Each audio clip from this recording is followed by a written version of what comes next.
waktu memaparkan nanti itu ya, tampilkan materimu ya. Silakan bisa dimulai. Assalamualaikum warahmatullahi wabarakatuh dan selamat pagi. Mohon izin memperkenalkan diri, nama saya Adelia Fitria sebagai tim kontrak.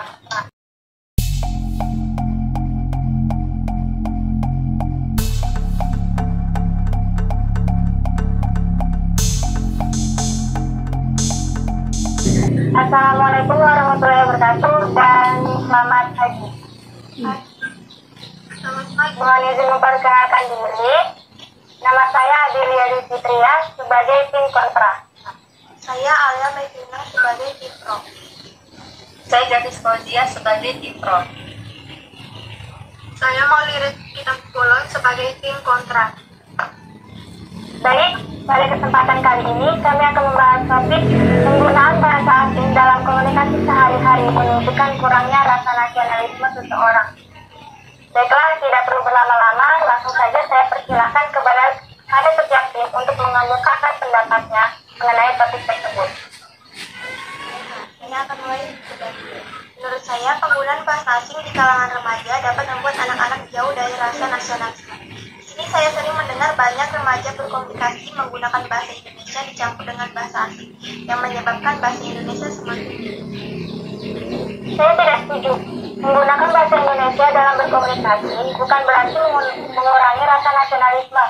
Dengan menggunakan bahasa asing, salah satunya adalah bahasa Inggris, dapat lebih mudah mengikuti perkembangan di dunia, karena bahasa Inggris merupakan bahasa internasional. Namun, saya setuju dengan Alia. Jika penggunaan bahasa asing dalam komunikasi menunjukkan kurangnya rasa nasionalisme seseorang, digunakannya bahasa asing dalam komunikasi dianggap kehilangan jati diri bangsa, melemahkan semangat kebangsaan, dan dianggap sebagai pengkhianat terhadap semangat Sumpah Pemuda karena tidak menghargai jasa pahlawan yang dulunya memperjuangkan bahasa Indonesia. Kami tidak setuju.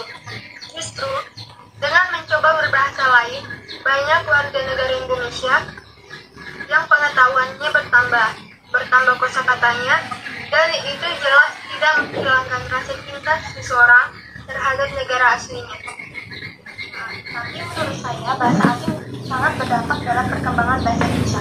Contohnya, remaja-remaja mulai mengembangkan untuk belajar bahasa Indonesia. Remaja Indonesia mulai menggunakan bahasa Indonesia. Lama-kelamaan remaja Indonesia akan sulit mengutarakan bahasa Indonesia yang baik dan benar, sehingga semangat nasionalisme dan sikap bangga pada bahasa dan budaya sendiri mulai Bentar, sekarang coba Anda bayangkan, apabila tidak ada rakyat Indonesia yang menggunakan bahasa asing dalam komunikasi, demi membuktikan jika mereka sangat cinta tanah air, maka rakyat Indonesia akan dipandang bodoh oleh dunia, karena tidak ada satupun rakyatnya yang menguasai bahasa dari negara lain. Tetapi, bahasa Indonesia sekarang ini sudah mulai kehilangan identitasnya, mulai dipandang sebelah mata dan diremehkan oleh berbagai kalangan. Bahkan, ada yang mengakui bahwa dengan berbahasa Indonesia, dirinya dianggap tidak gaul, padahal seperti yang kita ketahui bahwa bahasa Indonesia termasuk ke dalam aspek kebudayaan, dan kebudayaan itu mencirikan nasionalisme suatu negara. Banyak remaja yang menganggap bahwa dengan berbahasa asing dirinya adalah orang yang keren, gaul, dan mengikuti zaman. Menurut saya, bahasa asing juga dapat merenggangkan tali silaturahmi, di mana kita tahu bahwa remaja masih labil dan sensitif dengan komentar-komentar negatifnya. Contoh, A pintar bahasa Inggris dan sering berkomunikasi langsung dicampur dengan dia tidak suka dengan cara komunikasi si A, dianggap si A hanya sosokan saja. Akhirnya si A tersinggung dan mereka saling kemudian hubungan mereka menjadi renggang. Mas. Setahu saya, menurut pendidikan dan kebudayaan Muhammad mengatakan, nasionalisme tidak ada kaitannya dengan penggunaan bahasa asing dalam pergaulan sehari-hari. Contoh, para pendiri bangsa seperti Soekarno dan Hatta saja mempunyai kemampuan menguasai bahasa asing. Sebentar. Ya benar, apalagi sekarang dengan adanya MEA, maka rakyat Indonesia sudah seharusnya lebih giat dalam mempelajari bahasa asing dan menerapkannya dalam komunikasi sehari-hari. bukan berarti tidak mencintai bahasa nasional, tetapi di era globalisasi seperti sekarang, maka akan sangat penting jika kita mampu menguasai bahasa asing sehingga meminimalisir kesalahpahaman tentang budaya lain yang masuk ke dalam negara kita Indonesia. Sebentar, Presiden kita sendiri pernah menyampaikan, janganlah bahasa Indonesia yang luntur dari jiwa kita. Apalagi dengan berkembangnya bahasa asing di Indonesia, karena bahasa Indonesia merupakan simbol nasionalisme kita dan identitas kebudayaan bangsa Indonesia. Coba kita bayangkan jika kita menggunakan bahasa asing dalam komunikasi sehari-hari. Itu artinya bahasa Indonesia yang merupakan simbol nasionalisme pada jiwa kita akan luntur. Saat masyarakat lebih banyak menggunakan bahasa asing, maka secara langsung maupun tidak langsung sikap nasionalisme terhadap bahasa Indonesia sedikit demi sedikit akan berkurang. Bisa dilihat orang-orang menengah ke atas sibuk untuk mencarikan anak-anaknya bimbingan bahasa Inggris.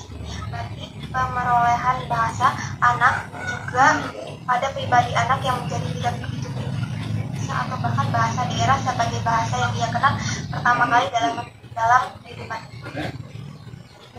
Menyalahkan bahasa asing sebagai pemicu penurunan rasa nasionalisme, kami tidak setuju dengan itu.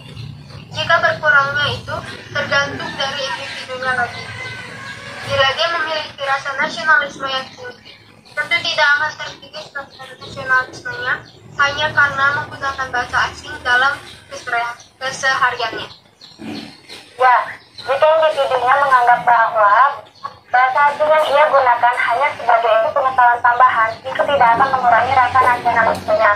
Karena untuk menguasai bahasa asing, kita harus menerapkannya dalam keseharian agar terbiasa dan lancar.